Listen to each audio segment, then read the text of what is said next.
Hello प्यारे बच्चों, स्वागत है सभी का क्लास में। आपका ये फिजिकल वर्ल्ड और मेजरमेंट चैप्टर है और लास्ट क्लास में हम लोगों ने एरर्स के बारे में जाना था। एरर कितने टाइप की होती हैं, कैसे होती हैं, है ना, कौन कौन सी चीज़ें उसमें इन्वॉल्व होती हैं उन एरर्स में और उनको कहते क्या हैं। ये सब सारी चीज़ें हम लोगों ने लास्ट वीडियो में जानी थी। इन लोगों ने नहीं देखा है, लास्ट वाला वीडियो जो है ना वो ऑलरेडी अपलोडेड है, आप लोग देख सकते हैं।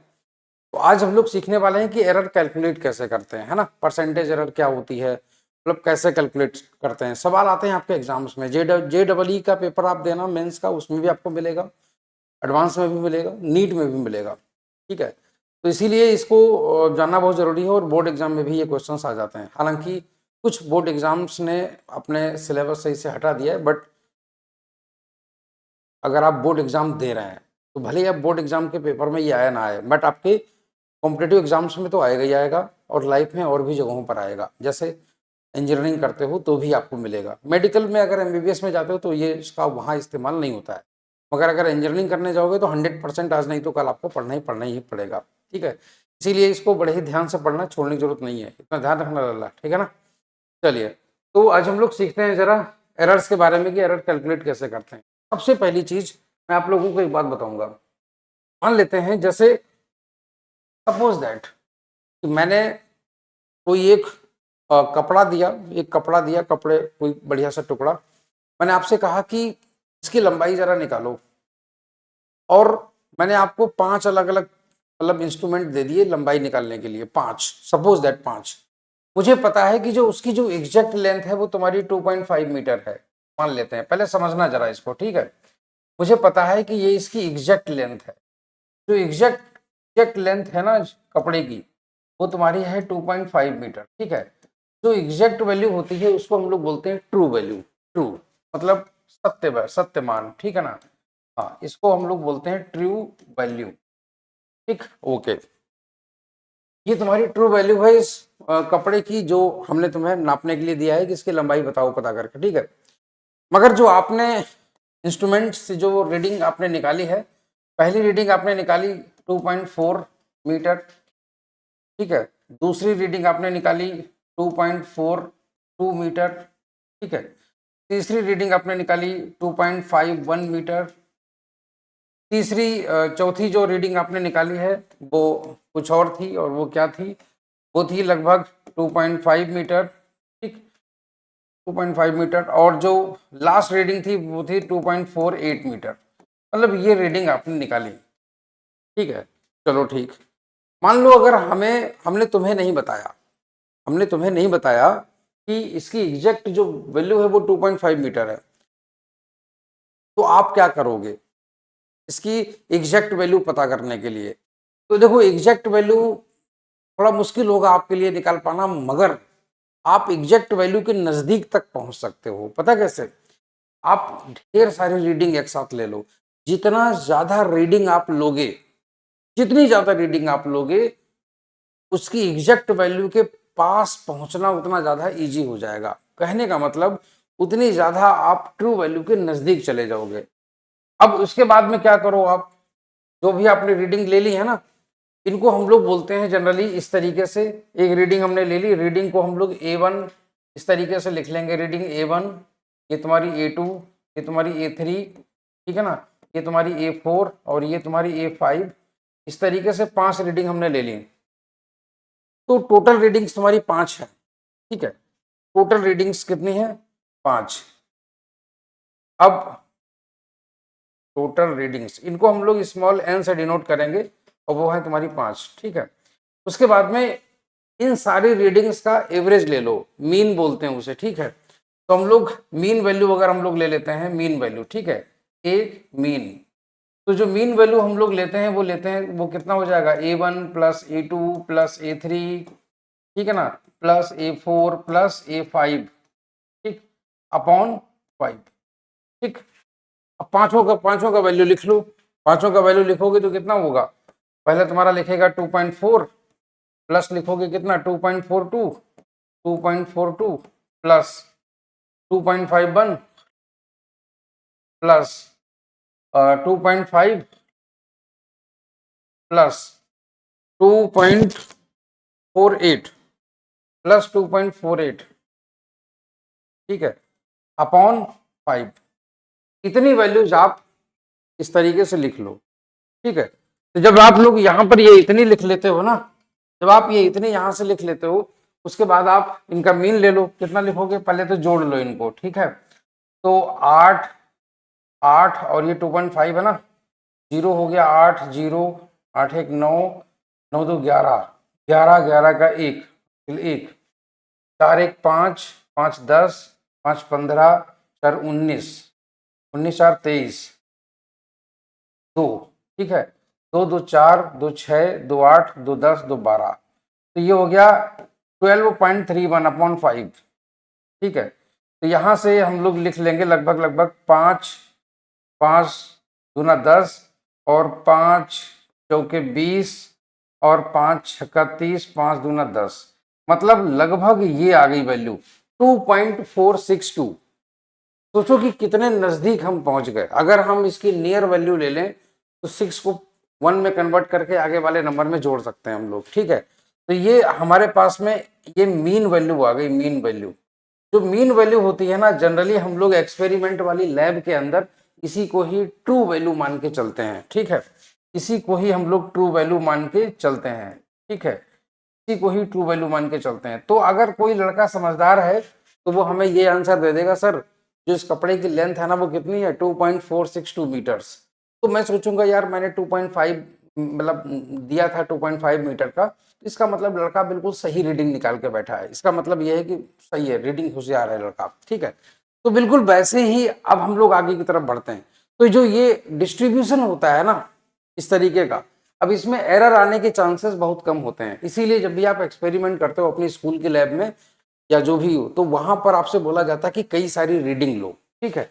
तो कई सारी रीडिंग लेते हैं। तो हम लोग चलिए समझते हैं जरा कि एब्सोल्यूट एरर क्या होती है और रिलेटिव एरर क्या होती है और ये कैसे कैलकुलेट करते हैं हम लोग, और साथ में परसेंटेज एरर। सबसे पहले हमने आपको बोला कि जैसे हमने कई सारी रीडिंग ले ली, किसी एक्सपेरिमेंट में हम लोग जितनी ज्यादा रीडिंग लेते हैं, हमारे जो कह सकते हैं कि जो वैल्यू सही आने के जो चांसेस होते हैं वो तुम्हारे उतने ही ज्यादा चांसेस होते हैं, ठीक है।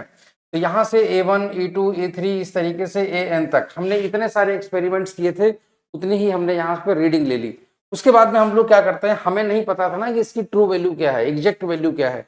तो एग्जैक्ट वैल्यू के पास पहुंचने के लिए हमें मीन निकालना पड़ता है, मतलब एवरेज निकालना पड़ता है इन सारी वैल्यूज का। तो हम लोग क्या करेंगे, एवरेज ले लेंगे, सारे नंबर सारी रीडिंग्स को जोड़ करके n से डिवाइड कर देते हैं।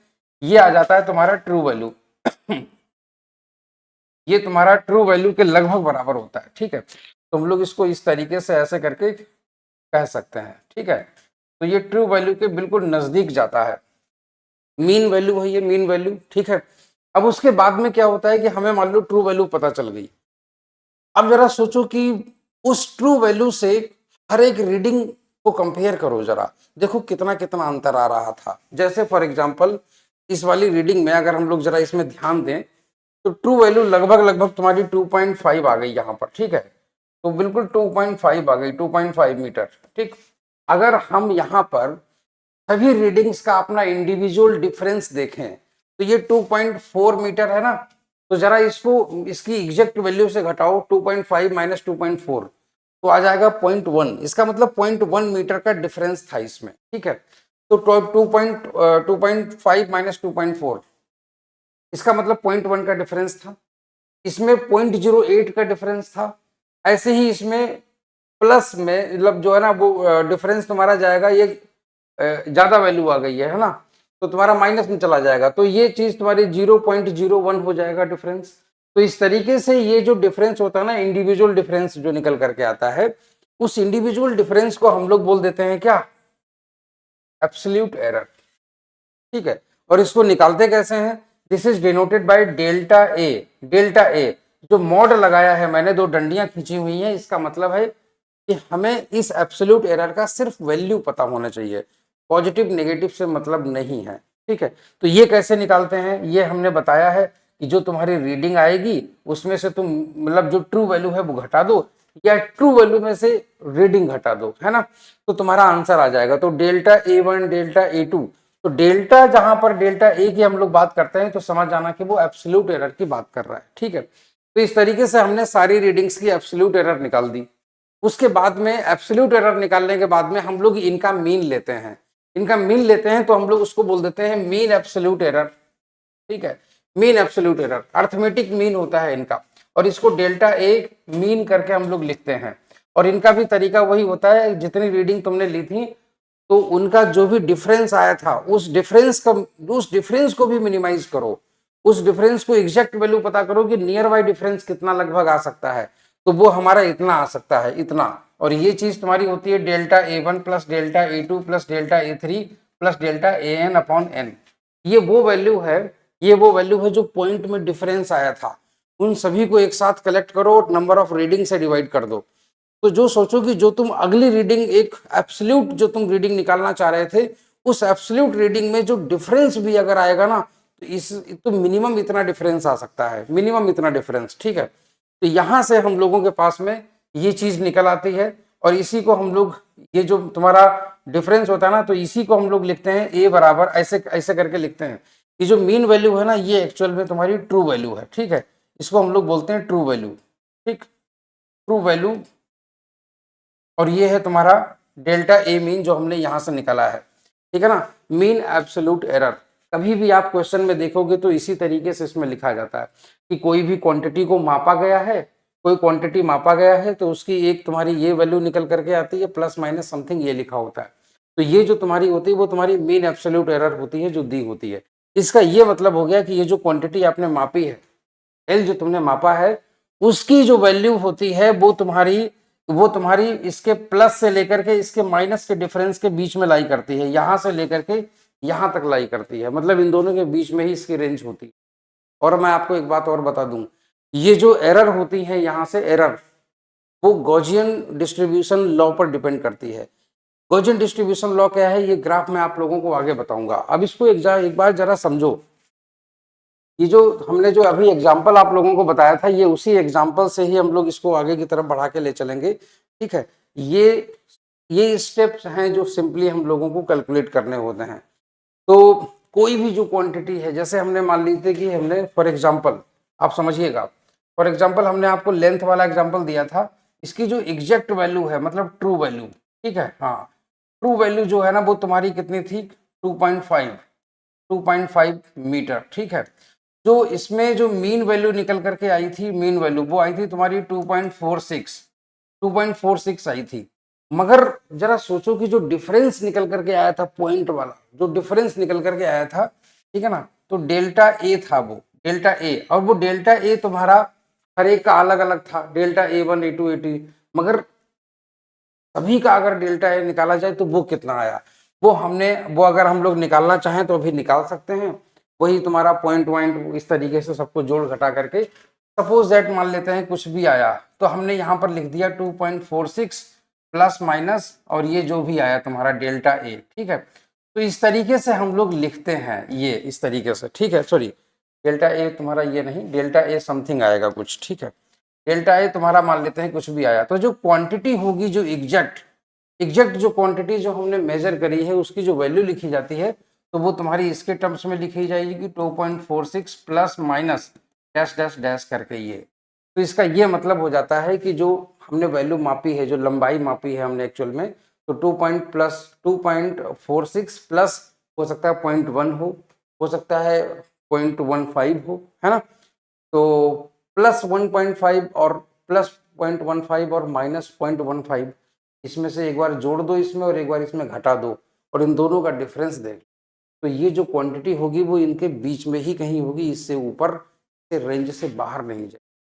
ठीक है, ना मानो तुम देख लो, हम लोग अभी इसका जो एग्जाम्पल था ना, कहाँ गया ये, तो यहाँ पर अगर हम लोग इसका एग्जाम्पल निकाल के देख लें, जैसे मैंने अभी आप लोगों को बताया कि ये इसकी मीन वैल्यू निकल करके आई, तो हम लोग इसकी मीन वैल्यू निकल करके आ गई, तो डेल्टा ए ज़रा निकाल के देख लेते हैं। ठीक है, डेल्टा ए कहाँ गया, हाँ, डेल्टा ए ज़रा निकाल करके देख लेते हैं। तो डेल्टा ए कैसे निकलेगी, हाँ हाँ हाँ हाँ, डेल्टा ए तुम्हारा डेल्टा ए ये आ गया, हाँ हाँ हाँ हाँ, ये तुम्हारी जो रीडिंग थी और वो तुम्हारा जो तुम्हारा मीन वैल्यू था। ठीक है ना, तो यहाँ से हम लोग घटा लेते हैं, और जब हम लोग आंसर आएगा तो पॉइंट में ही आएगा 100%। ठीक है, कहाँ गया ये ये है, ठीक है। तो यहाँ से डेल्टा, हम लोग जब डेल्टा वाला निकालते हैं ना एब्सोल्यूट एरर, ठीक है, वो तुम्हारा कुछ इसी तरीके से निकालते हैं। ये मीन वैल्यू है, मीन वैल्यू वही थी जो हम लोगों ने एवरेज वैल्यू निकाली थी, और ये तुम्हारी पहली रीडिंग थी। अब यहाँ पर जरा देखो, मीन वैल्यू तुम्हारी कितनी है, इतनी है, ठीक है, और पहली रीडिंग तुम्हारी कितनी है, इतनी है। अब इसमें से मैं यहाँ पर सभी की डेल्टा A1 A2 जरा निकाल लेता हूँ, ठीक है। मान लेते हैं जैसे हमने निकाला डेल्टा A1, तो डेल्टा A1 बराबर वही वाला फॉर्मूला है अपना, ए मीन में से, ठीक है ना, हाँ, ए मीन में से पहली रीडिंग हटा दो, ठीक है। तो तुम्हारा ए मीन तुम्हारा कितना आया, 2.462, ठीक है, 462 माइनस A1 तुम्हारा कितना है, 2.400, ठीक है। तो तुम्हारा यहाँ से इसकी वैल्यू तुम्हारी कितनी आ गई, 2.400, तो ये आ गया तुम्हारा 0.062, ये आ गया तुम्हारा। ऐसे ही तुम्हारा डेल्टा A2 आएगा निकल करके, डेल्टा A2 ये तुम्हारा आ जाएगा 2.462, ठीक है ना, माइनस, और ये तुम्हारा 2.42, तो 462 में से 420 घटाओगे तो 42 बचे, ठीक है ना, बराबर 0.042, ये हो गया। ऐसे ही तुम्हारा डेल्टा A3 तुम्हारा निकालेंगे, तो 2.462 माइनस, और ये तुम्हारा हो जाएगा 2.51, ठीक है, 2.51, ठीक है। तो यहाँ से तुम्हारा 462 में से 510 या 510 में से 462 घटा दो, ठीक है। तो हम लोग 500 में से, ये तुम्हारा हो गया 38, 10 48, तो ये तुम्हारा हो जाएगा, ये तुम्हारा हो जाएगा -0.048, ठीक है, ये हो गया। ऐसे ही तुम्हारा हो जाएगा डेल्टा A4, ठीक, तो ये तुम्हारा हो जाएगा 2.462 माइनस, और ये तुम्हारा हो जाएगा 2.50, तो ये तुम्हारा हो जाएगा जाकर के यहाँ पर माइनस, और हाँ ठीक है, माइनस, तो ये हो जाएगा 0.38, और ये तुम्हारा डेल्टा A5, ठीक है ना, डेल्टा A5। तो यहाँ से डेल्टा A5 की तुम्हारी वैल्यू कितनी आ गई, जरा देखिए, तो ये तुम्हारा हो जाएगा 2.462 माइनस 2.48, ठीक है। तो ये तुम्हारा हो गया 462, और ये तुम्हारा हो गया 480 माइनस के 0.18, ठीक है, ये आ गया। मगर हम लोगों को इन सभी का क्या लेना है, इन सभी की हमको मॉड वैल्यू लेनी होती है, मॉड वैल्यू, ठीक है। तो मॉड वैल्यू हम लोग लेंगे तो तुम्हारा डेल्टा ए आ जाएगा, डेल्टा ए मीन, ठीक है। तो यहाँ से हम लोग सभी को जोड़ देते हैं, तो जब भी सभी को जोड़ेंगे तो तुम्हारा कितना हो जाएगा, 0.62 प्लस, और ये तुम्हारा 0.042, ठीक है, प्लस 0.048, ठीक है, प्लस 0.38 प्लस, और ये 0.18 अपॉन कर देंगे 5। तो यहाँ से हम लोग इसको ये मीन वैल्यू निकाल लेते हैं, ठीक है। जो ये मीन वैल्यू तुम्हारी कुछ भी नंबर आएगा इस तरीके से, वही चीज़ तुम्हारी यहाँ पर लिखी जाती है इस तरीके से, ठीक है, कहाँ गया, ये गया तो वही चीज़ हम लोग यहाँ पर इसको इस तरीके से लिख देते हैं। तो ये चीज़ तुम्हारी निकल करके आती है। तो कहने का मतलब है कि जो लंबाई हम लोगों ने मापी है वो इसके बीच में ही कहीं लाई करती है, ठीक है, एग्जैक्टली। अब हम लोग बात कर रहे हैं जरा रिलेटिव एरर। तो रिलेटिव एरर क्या होती है, परसेंटेज एरर क्या होती है। रिलेटिव एरर अगर आप निकाल लोगे तो परसेंटेज एरर अपने आप निकाल लोगे, ठीक है। तो वो जरा हम लोग देखते हैं जरा अभी कि वो कैसे करेंगे, ठीक है। तो रिलेटिव एरर एक तो तुम्हारा ये कि मीन, तो हम लोग वैल्यू निकाले थे अभी, ठीक है ना, मीन वैल्यू मतलब तुम्हारा ट्रू वैल्यू को जो नज़दीक वाली वैल्यू है ये वो वाली है।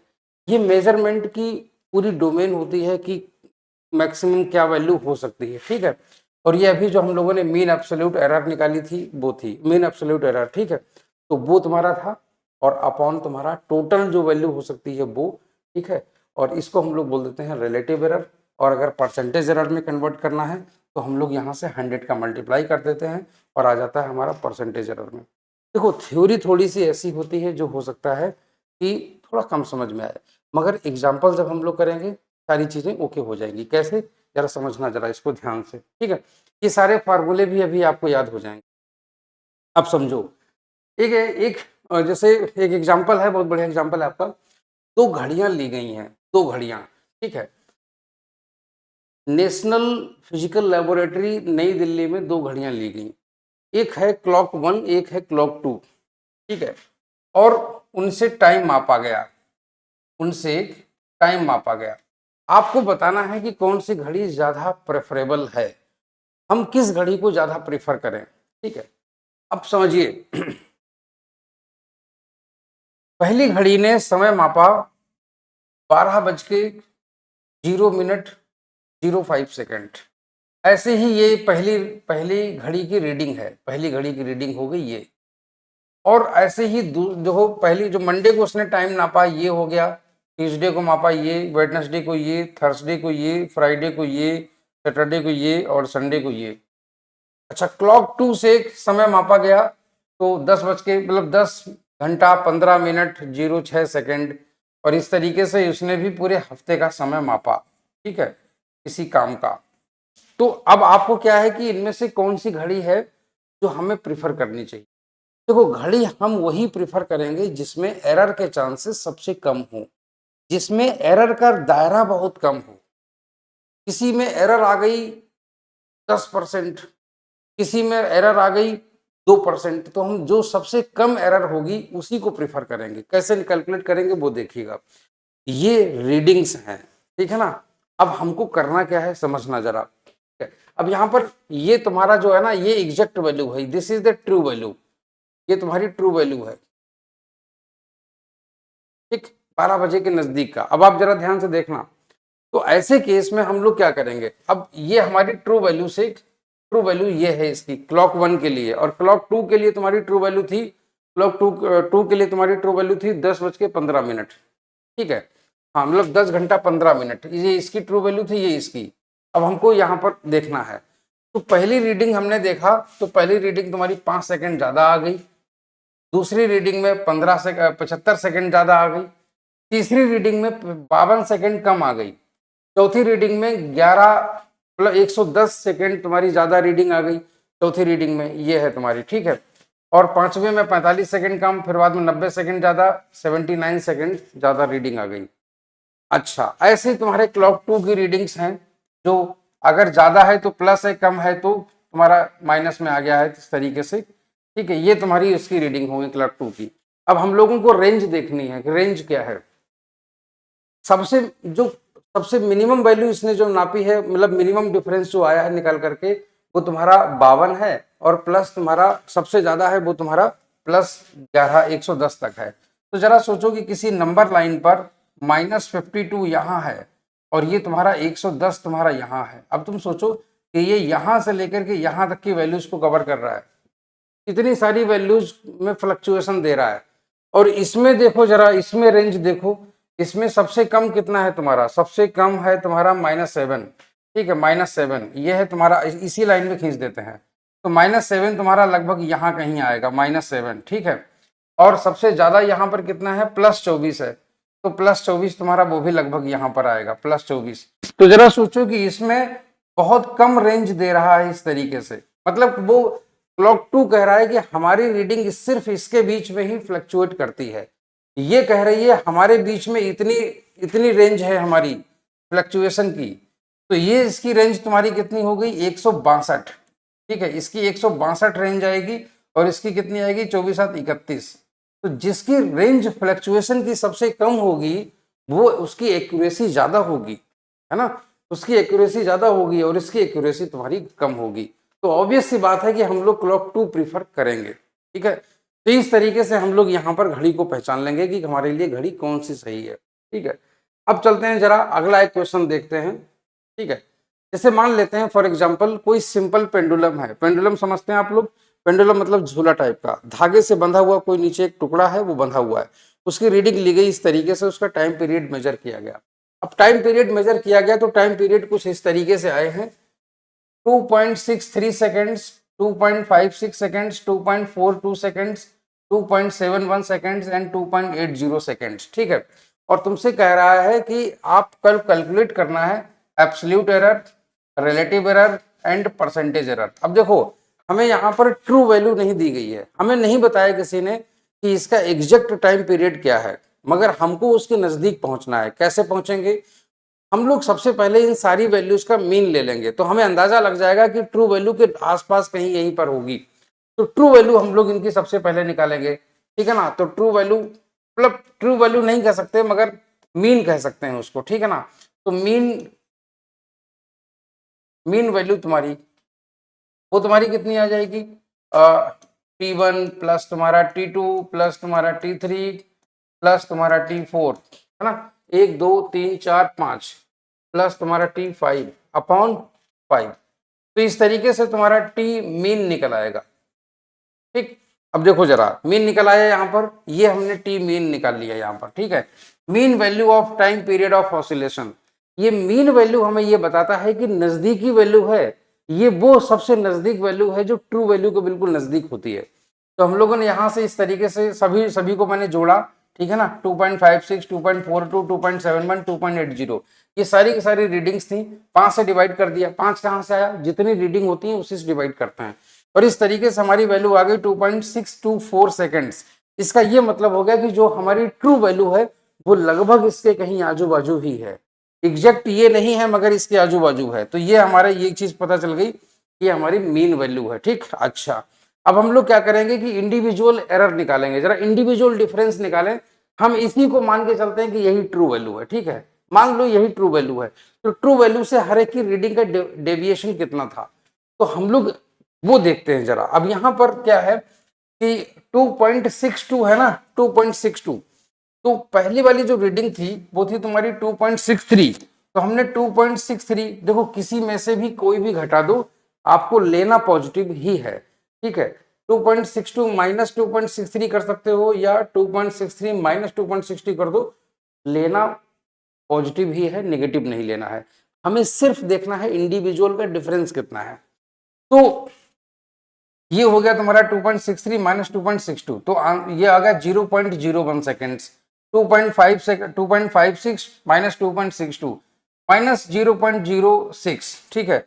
2.42 2.62 0.020 2.71 2.62 0.09 सेकेंड्स 2.80 2.62 0.18 सेकेंड्स, ठीक है।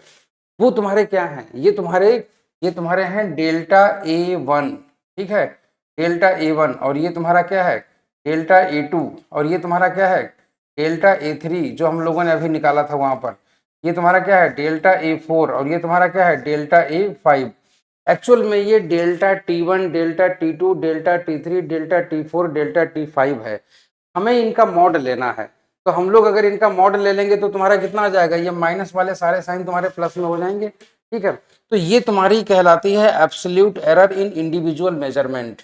तो तुम्हारा पहले का कितना आया 0.01 0.006, ये 0.20 तीसरा 0.019 0.018, ठीक है। इस तरीके से ये हमारी एब्सोल्यूट एरर निकल आई। अब उसके बाद तुमसे क्या कह रहा है, क्या चीज कैलकुलेट करनी है, रिलेटिव एरर। तो रिलेटिव एरर हम लोग निकाल लेंगे एब्सोल्यूट एरर अपॉन जो मीन वैल्यू है, ठीक है, मीन वैल्यू है। तो जरा वो देख लेते हैं। देखो रिलेटिव का मतलब ही हो जाता है कि जो ओरिजिनल वैल्यू है उसके कंपैरिजन में ये कितना है। तो हम लोग सबसे पहले निकाल लेंगे तुम्हारा रिलेटिव एरर। तो रिलेटिव एरर निकालने के लिए हम लोग मीन वैल्यू का एवरेज निकालेंगे, मीन वैल्यू का, ठीक है। इसको बोलते हैं mean absolute error, mean absolute error, mean absolute error,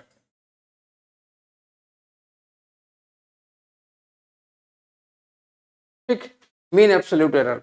तो ये तुम्हारा हो जाएगा डेल्टा T1, और ये तुम्हारा हो जाएगा डेल्टा T2, और ये तुम्हारा हो जाएगा डेल्टा T3, ठीक है।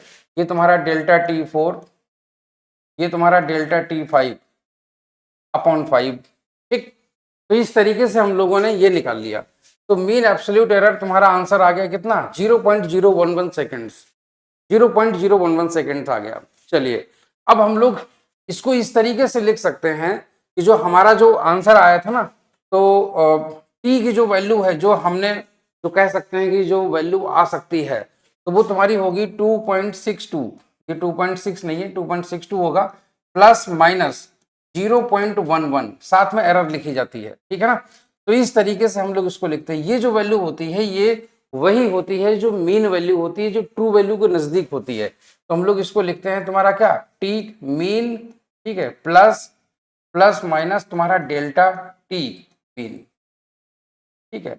ये इस तरीके से हम लोग इसको लिखते हैं ऐसे करके। तो ये तुम्हारा यहां से हो गया। तो इस तरीके से हमारी ये चीज पता चल गई कि इसकी मतलब क्या रेंज होगी इसकी, ठीक है। तो अगर हम लोग देखें तो इसकी जो एग्जैक्ट वैल्यू होगी 2.62 प्लस 0.11, 2.62 माइनस 0.11, ये जो दो नंबर आएंगे इसके रेंज के बीच में ही इसकी एग्जैक्ट वैल्यू लाई करेगी, ठीक है। अब हम लोग रिलेटिव एरर अगर हम लोग निकालेंगे तो रिलेटिव एरर, तो delta T mean upon T mean, T mean का मतलब तुम्हारे वही जो मीन वैल्यू है जो ट्रू वैल्यू के नजदीक है, ठीक है। और इस तरीके से हम लोग यहाँ पर 0.11 वो जो तुम्हारा आया हुआ है अपॉन 2.62 पूरा लिखेंगे और आंसर आ जाता है 0.042।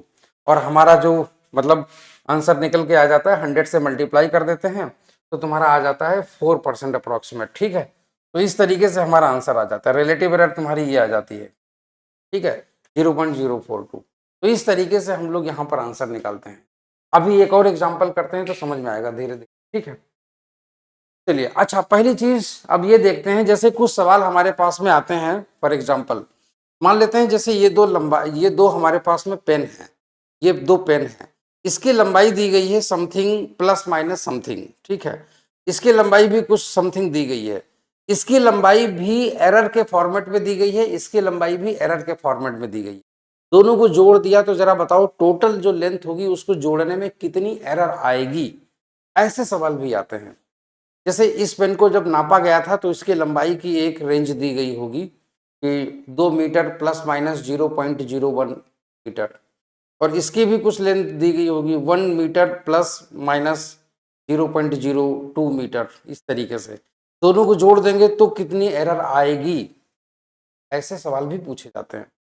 तो वो जरा देख लेते हैं। तो ऐसे में हम लोग इसको बोलते हैं, ऐसे में हम लोग इसको बोलते हैं एरर ऑफ सम और अ डिफरेंस, ठीक है। तो सिंपल सी बात है, सिंपल सी बात है तुम्हारा कि दो फिजिकल क्वांटिटीज हैं तुम्हारी ए और बी, ठीक है, और दोनों की जो वैल्यूज हैं वो कुछ कुछ तुम्हारी इस तरीके से दी गई हैं, ठीक है। जैसे मैंने आपको भी बोला कि एक पेन की जो लेंथ है वो तुम्हारी समथिंग प्लस माइनस समथिंग में दी गई है, दूसरी जो है तुम्हारी वो तुम्हारी इस तरीके से दी गई है B plus minus delta B. अब दोनों को जोड़ दो, दोनों को हमने धागा जोड़ दिया तो लंबाई कितनी निकलेगी। तो मान लेते हैं कि हमने जब जोड़ा तो जो टोटल लेंथ निकल करके आई वो आई तुम्हारी जेड। तो हम लोग लिखेंगे ए प्लस बी। अब इनको जब माइनस जोड़ेंगे तो एडिशन में हम लोग जेड, अब देखो ये हमने टोटल लंबाई बताई है मगर इसमें भी कुछ एरर आएगी। अगर इसमें जो एरर आएगी वो हम लोग इस तरीके से लिखेंगे, ठीक है ना। हाँ, तो इसकी जो एरर आएगी वो हम लोग इस तरीके से लिखेंगे Z plus minus delta Z. तो जो एग्जैक्ट जो चीजें निकल करके आएंगी तो हम लोग लिखेंगे Z plus minus delta Z. तो ये तुम्हारा हो जाएगा A plus minus delta Z delta A plus B plus minus delta B. तो हम लोग इसको लिखेंगे यहाँ पर ये हो गया तुम्हारा ए प्लस बी, ये हो जाएगा तुम्हारा ए प्लस बी, ठीक, प्लस और ये तुम्हारा हो जाएगा delta A plus delta B. तो यहां से अगर हम लोग देखें, ठीक है, तो तुम्हारा जो डेल्टा जेड की जो वैल्यू आएगी वो तुम्हारी आएगी ए प्लस डेल्टा बी। तो यही चीज तुम्हारी हो जाती है, ठीक है। तो इसका यह मतलब है कि जब दो क्वांटिटीज अगर ऐड करी जाएंगी तो एडिशन में उनकी जो टोटल एरर आएगी निकल करके वो कितनी होगी delta A plus delta B. मतलब जो इंडिविजुअली उनकी जो अपनी एरर होगी उनको सिंपली जोड़ देना है, ठीक है। चलिए अब आते हैं जरा डिफरेंस पर। मान लेते हैं कि जैसे अगर फॉर एग्जांपल कि हमको दो क्वांटिटीज का डिफरेंस करना है, ठीक है। एक क्वांटिटी को मापा तो इतनी डिफरेंस था, मतलब इतना परसेंटेज एरर था, इतना एरर था। दूसरे को मापा तो इतना एरर था। इस टर्म में हमको दिया गया है, जैसे कि हमने ए और बी भी बोला था। तो दोनों फिजिकल क्वांटिटीज का डिफरेंस जो है ना वो तुम्हारा जेड ए माइनस बी हम लोग लिखेंगे, है ना, इस तरीके से। ये तुम्हारा है ए माइनस बी। तो सिंपली अगर हम लोग जेड को इस तरीके से लिख रहे हैं तो इसकी जो एरर होगी वो कुछ इस तरीके के फॉर्मेट में निकल करके आएगी, Z plus minus delta Z. ऐसे ही तुम्हारी ए में जो एरर दी गई थी वो तुम्हारी ए प्लस माइनस डेल्टा ए दी गई थी। जो बी तुम्हारी दी गई थी उसका मेजरमेंट तुम्हारा B plus minus delta B था, ठीक है। हमने इनका डिफरेंस किया, तो हम लोग क्या करेंगे, तो ए माइनस बी हो जाएगा एक ब्रैकेट में, डेल्टा ए माइनस, अब माइनस का मल्टीप्लाई प्लस में होगा तो माइनस हो जाएगा, माइनस का मल्टीप्लाई प्लस में होगा तो फिर प्लस हो जाएगा, कुल मिलाकर के वो रहेगा delta A plus delta B ही रहेगा, ठीक है। तो यहां पर हम लोग लिखेंगे Z plus minus delta Z. तो यहां से जो जेड की जो वैल्यू है वो तो तुम्हारी इस तरीके से ये थी, मगर डेल्टा जेड जो है ना वो तुम्हारा ये आ गया। तो इस तरीके से हम लोग यहाँ पर प्लस माइनस डेल्टा जेड जो है ना वो ये वैल्यू तुम्हारी निकालते हैं। अब यहाँ पर एक चीज देखो, डेल्टा जेड जो है ना, कहने का मतलब जो एरर मेजरमेंट का जो टोटल एरर है वो दोनों केसेस में सेम है, एडिशन में भी और सब्ट्रैक्शन में भी। तो ये चीज हम लोगों को ध्यान में रखनी पड़ेगी, एडिशन और सब्ट्रैक्शन में तुम्हारी दोनों में एरर सेम निकल करके आ रही है, ठीक है ना। चलिए देखते हैं जरा इसका एक एग्जाम्पल देखते हैं। जैसे क्वेश्चन तुम्हारा ये लिखा हुआ है, क्वेश्चन तुम्हारा यहाँ पर लिखा हुआ है दो बॉडीज के टेम्परेचर हैं, ठीक है। एक टेम्परेचर है तुम्हारा T1 बराबर 20 डिग्री सेल्सियस, ठीक है, T1 बराबर 20 degree Celsius plus minus 0.5 degree Celsius, ये आपको एरर के फॉर्मेट में दिया गया है, ठीक है। और ये तुम्हारा T2 बराबर 50 degree Celsius plus minus this. तो ये तुम्हारा क्या है, ये तुम्हारा है T2, ये है तुम्हारा डेल्टा T2, ठीक है ना, हाँ। और ये तुम्हारा क्या है डेल्टा T, इस तरीके से मतलब ऐसे करके दिया गया है, मीन है ये मीन था, ये तुम्हारा वो था। अब हमको करना क्या है, हमको करना ये है कि इनका डिफरेंस में इनकी एरर निकालनी है, टेम्परेचर डिफरेंस में इनकी एरर निकालनी है, ठीक है ना। तो बिल्कुल वैसे ही हमको कुछ नहीं करना है, हमको वही वाला फॉर्मूला लगाना है। कौन सा वाला फॉर्मूला लगाना है, हम लोग जान रहे हैं कि जेड बराबर तुम्हारा क्या था ए माइनस बी, ठीक है। तो डेल्टा जेड बराबर तुम्हारा क्या था delta A plus minus delta B, इस तरीके से आया था निकल करके, ठीक है। बस यही हमारा यहाँ पर भी आंसर हो जाएगा तुम्हारा। तो देखते हैं जरा कैसे। तो T1 बराबर तुम्हारा ये दिया गया है, जरा ध्यान से देखिए, T1 बराबर तुम्हारा ये दिया हुआ है, अच्छा। T2 बराबर तुम्हारा 50 प्लस माइनस 0.5 दिया हुआ है। तो यहाँ से ए की वैल्यू जो तुम्हारी है वो तुम्हारी कितनी है, ये हो गई, ठीक है ना। और ये तुम्हारा क्या है डेल्टा ए तुम्हारा दिया गया है, ठीक है। और ये तुम्हारा दिया हुआ है बी, ठीक है। और ये तुम्हारा क्या दिया हुआ है डेल्टा बी तुम्हारा दिया हुआ है। तो बस ए तुम्हारा 20 दिया हुआ है, डेल्टा ए बराबर इतना दिया है, बी बराबर तुम्हारा ये गिवन है, डेल्टा बी बराबर इतना गिवन है। अब हमको करना क्या है, जेड बराबर बी माइनस से डिफरेंस ले लिया हमने, कितना आया 30, 50 माइनस 20, अच्छा। डेल्टा जेड बराबर delta A plus delta B, दोनों के केसेस में तुम्हारा बराबर ही आएगा, ठीक है। अभी हम लोगों ने पिछले वाले में हम लोगों ने ये चीज कैलकुलेट करी थी, देखो ये है तुम्हारा, ठीक है, ये है तुम्हारा। तो दोनों में तुम्हारा ये चीज बराबर निकल करके आता है, इसीलिए। चलिए तो यहां से अब आप देखेंगे हम लोगों ने इन दोनों को जोड़ दिया 0.5, तो यहां से ये तुम्हारा आ गया 1। तो यहां से ये तुम्हारा जो एरर आ जाती है निकल करके, फाइनल एरर वो आ जाती है 1। तो हम लोग 30 प्लस माइनस 1 लिख देंगे यहाँ पर, है ना। तो 30 प्लस माइनस 1 ये चीज है। अब आप एक चीज देख लो, आपने सोचा होगा कि ये प्लस माइनस था तो ये ऐसा कैसे हो गया। इसमें से दो चीजें निकल करके आती हैं, एक चीज जरा ध्यान से देखिएगा। इसमें आती है प्लस डेल्टा एक प्लस डेल्टा बी, ठीक है। इसका मॉड लो तो क्या निकल करके आएगा डेल्टा एक प्लस डेल्टा बी।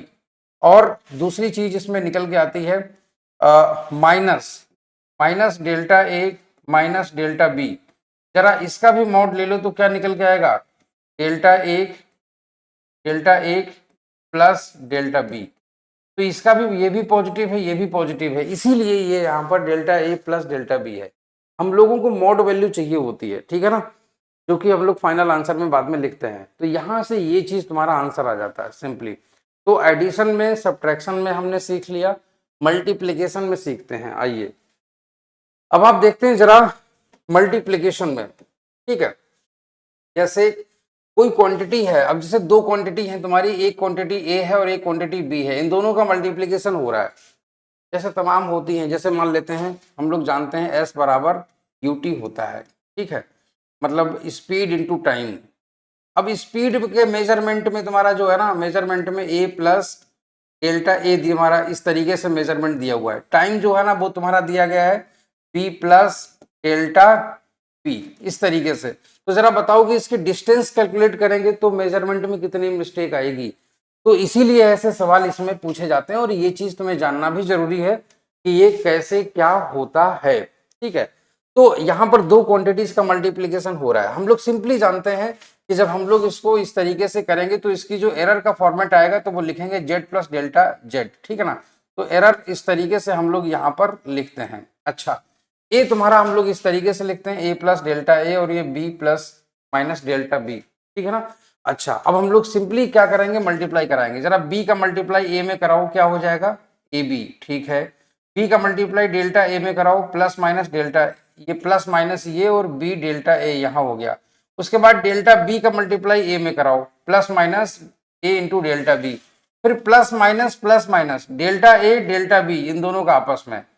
अच्छा, दूसरी चीज, डेल्टा ए जो होता है ना, डेल्टा बी, ये बहुत छोटे छोटे नंबर होते हैं, पॉइंट्स में आते हैं, इसीलिए जब इन दोनों का मल्टीप्लाई होगा तो ये और छोटा हो जाएगा। हम लोग चाहें तो अभी डायरेक्टली यहीं पर इसे इग्नोर कर सकते हैं, ठीक है ना।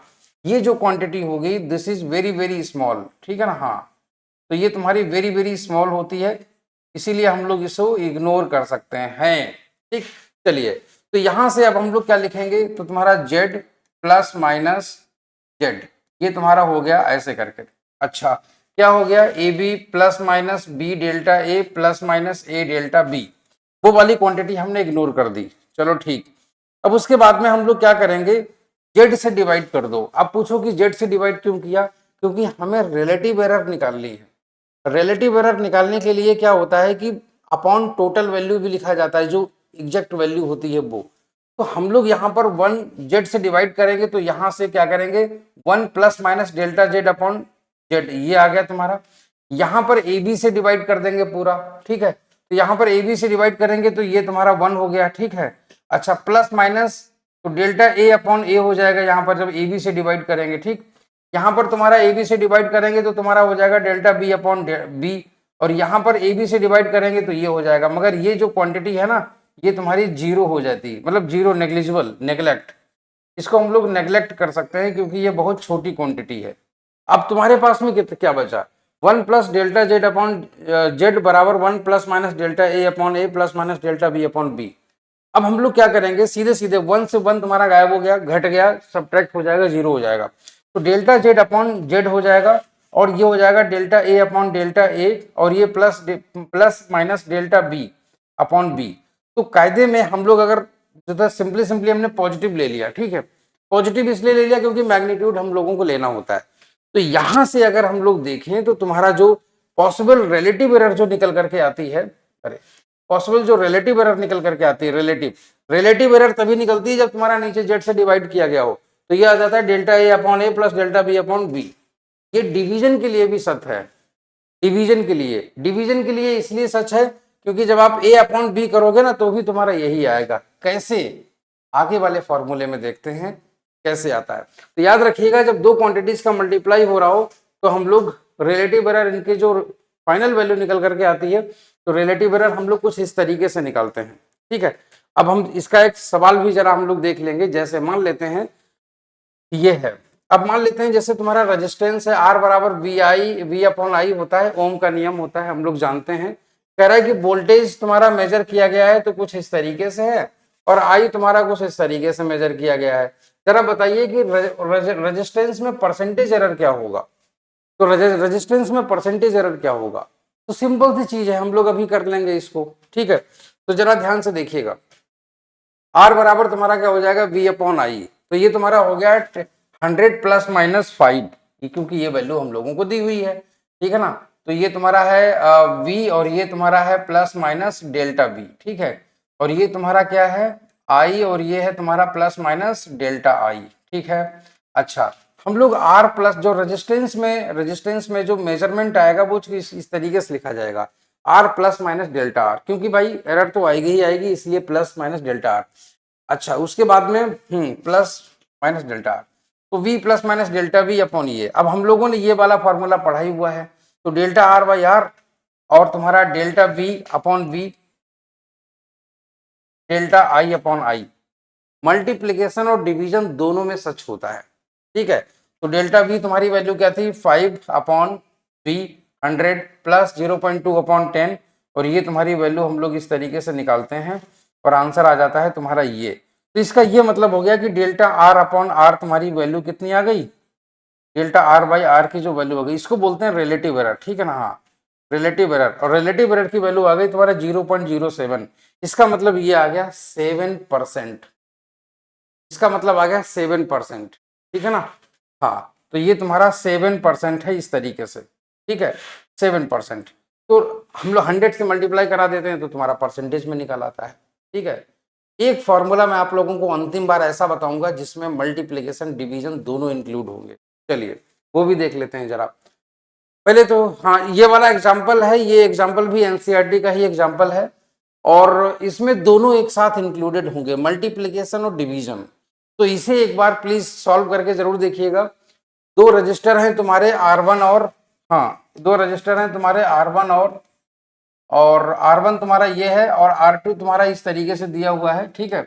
आपसे बोल रहा है कि सीरीज और पैरेलल कॉम्बिनेशन में, सीरीज और पैरेलल कॉम्बिनेशन में रिलेटिव एरर आपको निकालनी है। तो सीरीज कॉम्बिनेशन में क्या होगा, दो क्वांटिटीज का एडिशन है, डायरेक्टली ऐड हो जाएगा। पैरेलल वाले में क्या होगा, एडिशन और मल्टीप्लिकेशन दोनों इन्वॉल्व हो गए यहाँ पर, है ना। तो इसी वजह से इसको थोड़ा सा टिपिकल हो जाएगा ये, मगर निकालना है आपको, टिपिकल ज्यादा नहीं होगा। चलिए आगे की तरफ चलते हैं। हाँ, ये तो इसका सोल्यूशन दिया हुआ है। चलिए अब देखिएगा, सपोज दैट मान लेते हैं कि जैसे कभी किसी क्वांटिटी का स्क्वायर दिया है या कुछ की पावर n दिया है, तो ऐसे केस में क्या करते हैं कि कोई क्वांटिटी मान लेते हैं जो दी हुई है, सपोज दैट z बराबर तुम्हारी क्वांटिटी दी हुई है a स्क्वायर, कोई क्वांटिटी है a स्क्वायर, ठीक है। अब ऐसे में क्या करोगे, तो ऐसे में हम लोग सिंपली लिख सकते हैं, ये लिख सकते हैं a इंटू ए, है ना। तो a इंटू ए लिखेंगे तो हम लोग सिंपली, तो डेल्टा जेड अपॉन जेड, इसका मेजरमेंट जो होगा वो तुम्हारा कुछ इस तरीके से हो जाएगा, और ये तुम्हारा हो जाएगा ए का लिखोगे ये इतना हो जाएगा ऐसे करके, और इस वाले ए का लिखोगे तो भी तुम्हारा वो ऐसे इतना हो जाएगा। तो ये तुम्हारा 2 टाइम्स हो जाएगा, तो ये तुम्हारा हो जाएगा 2 टाइम्स डेल्टा ए अपॉन, ठीक, ये हमारा आंसर हो जाता है। ऐसे ही मान लेते हैं अगर कभी ऐसा दिया हुआ हो कि कोई क्वांटिटी जो है ना वो इस तरीके से कई सारी क्वांटिटीज का मल्टीप्लिकेशन डिवीजन है, तो a की पावर p, b की पावर q अपॉन c की पावर r है। ऐसे केस में क्या करोगे, कुछ नहीं करना है, बहुत सिंपल है। जो p होगा ना, जो डेल्टा जेड अपॉन जेड, हम लोग इसको इस तरीके से निकालेंगे, delta Z upon Z, p पहले ले आते हैं, delta a upon a, q into delta b upon b, r into delta c upon c। और ये कहीं कोई डिफिकल्ट नहीं है, बहुत सिंपल है, ये चीज यहाँ पर भी लागू है, ठीक है, दो क्वांटिटीज के मल्टीप्लिकेशन पर भी लागू है ना। मानो देख लो, अगर सिर्फ ए स्क्वायर मान लेते, ए स्क्वायर, तो 2 जो है ना वो तुम्हारा यहाँ आ चुका है, पावर तुम्हारी उतर करके यहाँ आ गई। अगर ए की पावर n होता तो यहाँ n into delta A upon ए हो जाता, और जब मल्टीप्लीकेशन होता है तो तुम्हारा प्लस वाला साइन बनता है ना। तो जब मल्टीप्लीकेशन होता है तो तुम्हारा प्लस वाला साइन बनता है। बस फिर क्या मान लेते हैं, जैसे इंटू हमने कह दिया कि b की पावर 2 है, तो 2 इंटू ये हो जाता है डेल्टा b अपॉन बी। मान लेते हैं हमने कह दिया c की पावर 2 है, तो तुम्हारा हो जाता है plus 2 into delta c upon C. तो इस तरीके से ये क्वांटिटीज इस तरीके से बनती चली जाती हैं। तो आपको करना कुछ नहीं है, बहुत सिंपल है, delta Z upon Z, P into delta A upon A plus Q into delta B upon B plus R into delta C upon C. ये फॉर्मूले आप लोगों को याद करने होंगे, क्योंकि फॉर्मूले जो किसी युद्ध में बिल्कुल वैसे ही काम आते हैं जैसे किसी युद्ध में हथियार। तो फिजिक्स के पेपर में तुम्हें फॉर्मूले जब तक याद नहीं होंगे तब तक कल्याण नहीं होगा, ठीक है। अब जैसे तुम्हारा ये क्वेश्चन दिया गया है, फॉर एग्जाम्पल मान लेते हैं कि जैसे कोई क्वांटिटी तुम्हारी दी गई है, कह रहा find the relative error in Z. अगर तुम्हारा जेड बराबर ए की पावर 4, बी की पावर 1/3, सी इंटू डी की पावर 3/2 है, तो जरा सोचो यहाँ पर एक, इसको ऐसे भी लिखा जा सकता है, जरा समझना ध्यान से, ए की पावर तुम्हारा 4 है, इंटू बी की पावर 1/3 है, इंटू सी की पावर -1 है, इंटू डी की पावर -3/2 है, ठीक है ना। हाँ, सभी को इस तरीके से हम लोग यहाँ पर उतार सकते हैं। देखो मॉड लेना होता है, इनका माइनस है ना वो प्लस हो जाएगा, तो ये तुम्हारा ऐसे हो जाएगा। यहाँ पर पावर तुम्हारी 4 नीचे उतर आई, ये देखो डेल्टा ए अपॉन ए 1/3 तुम्हारा नीचे उतर आया, डेल्टा बी अपॉन बी -1 है, -1 तुम्हारा नीचे उतर आया, तो ये तुम्हारा एक्चुअली में मॉड ही लेना होता है, हमेशा प्लस लोगे, पावर यहाँ पर वो आएगी तुम्हारी प्लस में, तो डेल्टा सी अपॉन सी ये आ गया, -3/2 है ना, +3/2 तुम्हारा मॉड यहाँ पर लेंगे इस तरीके से, ठीक है ना, बस काम खत्म। क्योंकि हम लोग जानते हैं कि मल्टीप्लीकेशन या डिवीजन में चीजें प्लस में ही आएंगे एरर निकल करके, तो इस तरीके से हमारे पास में ये आंसर निकल आता है, ठीक है ना। तो आई होप सो कि आप सभी लोगों को ये चीजें क्लियर हो गई होंगी, है ना। और ये तुम्हारा एक सवाल है, इसको जरा ध्यान से पढ़िए, बहुत अच्छा सवाल है तुम्हारा, इसको अगर आप कर सकते हैं तो करिएगा। कह रहा है period of oscillation of a simple pendulum is T equal to 2π√L/G, और कह रहा है कि value of L is 20 centimetre 20.0 centimetre known to 1.1 mm, जो सॉरी हाँ 1 mm accuracy, and time for 100 oscillations of the pendulum is found to be 90 seconds using a wrist watch of 1 second resolution, ठीक है। तो कहने का मतलब तुम्हारा जो हो एल तुम्हारा दिया गया है, वो तुम्हारा दिया गया है 20 प्लस 0.1 ऐसे प्लस माइनस, हाँ ये, और ये है तुम्हारा सेंटीमीटर, ठीक है। और ऐसे ही तुम्हारा टाइम तुम्हारा दिया गया है, टाइम वो तुम्हारा दिया गया है कितना, और 90 प्लस माइनस, हाँ +-1, और ये तुम्हारा सेकेंड्स, ठीक है। इस तरीके से तुम्हारा दिया गया है। आपको कह रहा है कि what is the accuracy in the determination of G. तो सबसे पहले तो यहाँ से जी का फॉर्मूला तुम्हें निकालना पड़ेगा, है ना। तो जी का फॉर्मूला तो टी इक्वल टू तुम्हारा है 2π√L/G, L/G दोनों तरफ स्क्वायर कर दो, तो टी स्क्वायर बराबर हो जाएगा 4π² इंटू L/G। तो यहाँ से जी बराबर तुम्हारा कितना हो जाएगा 4π² इंटू L/T²। अब इसी जी पर हम लोगों को खेलना है, बहुत सिंपल है, 4πr² कांस्टेंट है, गायब कर दो, L जो है ना इसको ऐसे भी लिख सकते हो 4π² मल्टीप्लाइड बाय L की पावर 1 इंटू टी की पावर -2। अब तुम्हें याद है ना दो क्वांटिटीज का मल्टीप्लीकेशन, यही यहाँ पर दिया हुआ है, काम खत्म, बहुत सिंपल है, ठीक है। तो इसको एक बार ट्राई करना और फिर हमें बताना, ठीक है, और नहीं तो फिर नेक्स्ट क्लास में मैं आप लोगों को सॉल्व करके बताऊंगा, ठीक है। तो चलो फिर आज के लिए हम लोग अभी इतना ही, मगर मैं आपको बता दूं ये पूरा लेक्चर आपको कम से कम 3 बार देखना है, 3 बार देखोगे तभी ये तुम्हें बहुत अच्छे से समझ में आएगा, ठीक है। क्योंकि ये थोड़ा सा अटपटा चैप्टर है एक्चुअल में, जब तुम 1-2-3 बार पढ़ लोगे ना, सेल्फ स्टडी भी कर लोगे थोड़ी बहुत, तो तुम्हें और अच्छे से समझ में आएगा, तो घबराने की जरूरत नहीं है, ठीक है। चलो फिर इतना ही, और हाँ अगर चैनल पर नए हो तो चैनल सब्सक्राइब कर लेना, क्योंकि पूरी फिजिक्स में यहीं पर पढ़ाऊंगा 11th-12th की, ठीक है। तो घबराने की जरूरत नहीं है। चलो बाय बाय, टेक केयर।